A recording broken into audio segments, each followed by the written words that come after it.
as Serious Princess takes the outside, and the field is set for the Kennedy Oaks. Set to run. As time goes by, a bit fractious, away they go. And She's Extreme, the inside, jumped well with Let's Be Frank Baby, Zenzella and Pavitra. Almost a line of four, and Queen Air's nice and close today at the post as well, and is going to drive up in between Zenzella and on the outside Pavitra to keep the ladder wider. She's Extreme looks for the sit, then Let's Be Frank Baby. Albanian Icon, the bolter on the paint. 2 lengths Mac Rana as time goes by, and then came Renaissance Woman, who sits on the outside of Serious Princess, and Foxy Cleopatra is 3 wide around those fillies. 1900 to go, and Pavitra took it up now. Led by a length and a half, Zenzella, and She's Extreme is third, box seating the favourite. Then came Queen Air, who is fourth, one off the fence outside of Albanian Icon.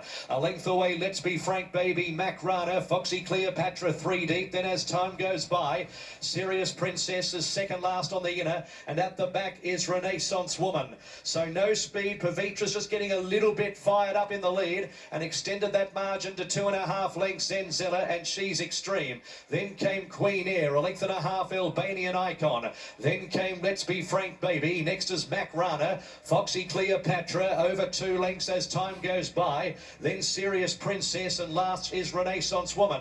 At Chiquita Lodge, 1,200 metres to run, and the leader is Pavitra at a sedate tempo in the Oaks by a length and a half. Zenzella second, third is She's Extreme. A length Queen Air, there's been no change in the play. Over a length Albanian Icon, followed by Let's Be Frank Baby, then Mac Rana and Foxy Cleopatra. 2.5 lengths Serious Princess as time goes by, and Renaissance Woman. So Pavitra is really dictating terms here for Jamie Carr, and led by a length to Zenzella. Then She's Extreme and Queen Air. It's going to be a race for the final 650 metres as Queen Air hooked out 3 wide. Let's Be Frank Baby got onto her back, then Albanian Icon, Mac Rana, Foxy Cleopatra joining that wide train. Then as time goes by, as the field huddle up around the turn, 500 to go, it's Pavitra from Zenzella yet to show her hand. She's Extreme behind them, then Queen Air, who's stoked up wider. They sprint up at the 350. Pavitra led by a length, She's Extreme, Zenzella, Queen Air, then Foxy Cleopatra. It's Pavitra, 200 metres to go. Carr draws the whip. She's Extreme on the inside coming at her. She's Extreme, grab Pavitra, Queen Air. She's Extreme coming clear.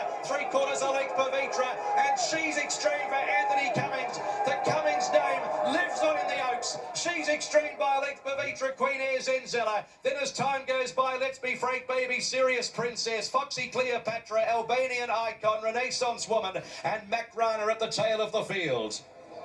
She's Extreme, she's good, she's tough, she's something else. A Group 1 winner at 2 in a Champagne. Something that Miss Finland couldn't do before coming through to win this race. She's Extreme. There's just something about the class fillies when it comes to the Oaks. It doesn't always necessarily play out that way. It has today. Group 1, 37 for Tommy Berry. He gets himself one of the big Melbourne Spring ones here aboard She's Extreme. Jamie Carr's ridden a 10 out of 10 race on Pavitra to control the tempo as she did and run into the Quinella. Queen Air, everything we saw from the Wakeful was on show as well. Zenzella was the other one to stick. But the story is She's Extreme. Tommy Berry and Anthony Cummings, the Oak stays in the family for the second straight year. 1-4-8-2.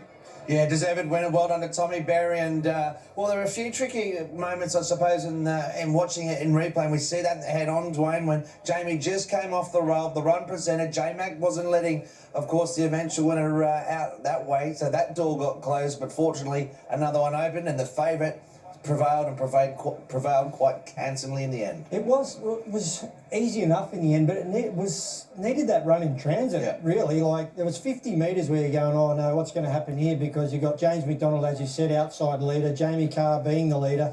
You're going, if they hold formation, Tommy Berry's in a world of hurt here, and he was able to look to come to the outside, wasn't open for him. He had to duck back to the inside when Jamie wobbled away from the rail, and then that afforded him the opportunity to take that run. And as I say, it was only a slim margin really over this distance. First of all, tempo. Yeah, they didn't go quick at all, did they? Which was expected, really. And the first 4 on the run have been the first 4 home in that order, and it might have well played in the favourite town, so who knows? She was very strong through the line. Might have made any difference in a truer test, who knows? But, you know, without that real breakneck speed, she was there, and her sprint was there to be seen, and she had that nice little bit of a smother. There was just that moment from the top of the straight to where, you know, there wasn't really a run. Tommy went to go outside of Pavitra, and then Jamie, when she shifted ground, the run presented inside, and he had a lot